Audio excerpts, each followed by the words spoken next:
Hello and welcome to another video review. This is Counter-Strike for PC. This was originally a mod for Half-Life that when Valve acquired the team that actually made it, converted it into a full game, released it as a standalone game called Half-Life Counter-Strike, and eventually became known as Counter-Strike 1.6 during the Steam era. But it's become one of the most popular online games of all time, even though it's about 12 years old now, probably getting closer to 13 years old. And so it's been around for a long time. It's still widely used in competition today. It's still widely played today. So it's kind of surprising to see how long this has really been played continuously. Now, of course, it's based on the Gold Source engine, which powered the original Half-Life. So by today's standards, the visuals are absolutely awful. But at the time it was released, the visuals were average to decent. They weren't really mind-blowing or anything. They looked pretty good for the time. They did their job, and that's about it. And that's really all that the Half-Life mods really cared about at the time. They didn't really care about looking amazing or anything. And the same kind of goes for the sound design. It's kind of utilitarian. It's not really mind-blowing or anything. It does its job, and that's about it. Guns sound like guns. I mean, that's okay. The one thing that does kind of bother me is the voice acting, because it sounds really stupid. They're like, go, go, go. It's like they're completely disinterested in the entire thing. Storm the front. I mean, it just sounds pathetic, really. But other than that, the overall presentation of the game is pretty decent. It's good for the time, but it really hasn't aged all that well. Now, what really matters here is the gameplay, because the story is non-existent. There is no story. It's multiplayer only. But you play as either the counter-terrorists or the terrorists, each with its own set of individual equipment and all objectives in 3 different game modes, at least to start with. I mean, there are mods to add in new game modes, like gun game and such like that. But in general, there's only 3 game modes that you'll see pretty commonly. Well, 2 of them you will see all the time. One of them you almost never see anymore.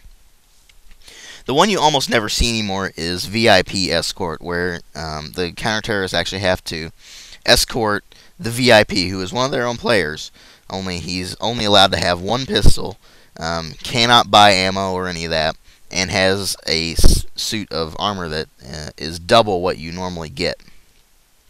So, you have to escort him to the extraction zone, and the T's, of course, are trying to eliminate the VIP. The other 2 modes are hostage rescue, denoted by the map. The maps are named based on the map, the type of game you're playing. So if you see a map that says CS underscore and then the map name, that would mean hostage rescue. And basically what happens is the T's hold a bunch of hostages and try to prevent the CTs from rescuing them, similar to the way the VIP escort mode goes. Only the hostages are NPCs. And then the last one is DE, or demolition, and that's basically like I guess I could say Call of Duty's search and destroy mode, because that's what most people will know. But this is really the mode that inspired that, because before this game you really didn't see any modes like this. So what happens is that the T's have tried to blow up one of the 2 sites, and the CTs are trying to prevent them from doing that. So 3 basic game modes, very simple, and to be honest with you, very stale very quickly. The problem with them is that the game plays the same no matter which mode you're on. I mean, you can either eliminate the enemy team or you can complete the objective. And the thing is, if you eliminate the enemy team, you win the map. Well, win the round anyway. So why do you even bother completing the objective? And that actually happens quite a lot, to be honest with you. More often than not, you'll find that players actually don't play the objective. They just go to eliminate the other team, and it gets kind of annoying, to be honest with you. But if you do get some teams that are actually trying to complete the objectives, working pretty well at it, then it actually is fairly fun. The only problem is it does get stale very quickly, because there are only 3 main game modes. I mean, and you do have the mods that add in other stuff, but I don't like them. To be honest with you, I can't stand gun game in Counter-Strike, just because it doesn't feel right. It doesn't. The weapons aren't balanced out enough in gun game to where it's actually useful, to be honest with you. Because there are some weapons in Counter-Strike that are ridiculously overpowered. I mean, if you get the Magnum Sniper Rifle, the AWP, as a lot of people call it, the Arctic Warfare Magnum sniper rifle, then it's basically a one-shot kill, even if they have full armor, unless you hit them in like the foot or something. I mean, it's pretty ridiculous. So, I mean, you'll see most people just opt for that, and there's a lot of servers that don't run it as a result. The same with the semi-automatic sniper rifles, because they're powerful and they just fast fire all the time.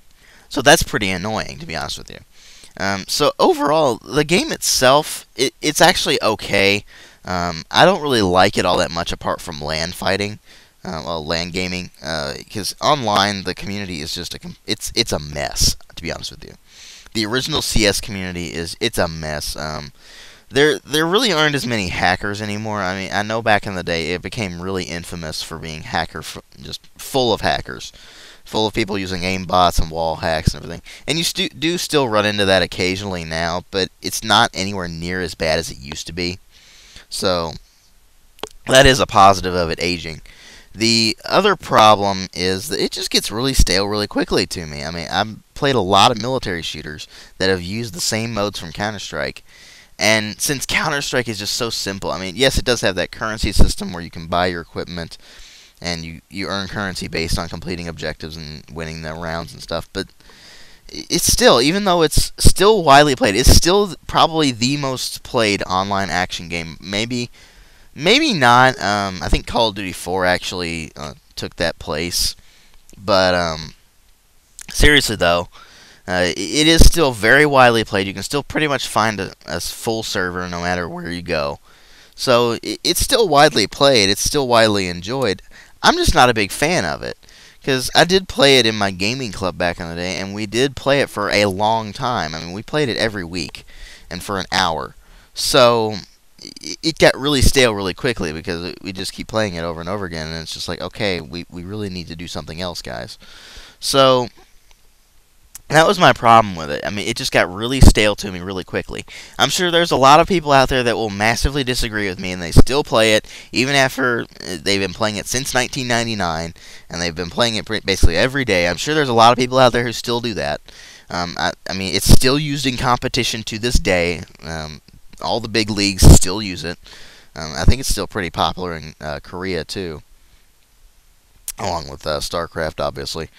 But, I mean, yes, it's good for a piece of history, and it's a pretty decent game in itself. It's just, don't expect too much out of it, though. That's the problem, I think. Because I went in expecting a lot, because it is the most popular online action game basically ever. So, I mean, don't go in expecting the most amazing game you'll ever play, because it's not that. But it is a pretty decent game, and it's well worth checking out.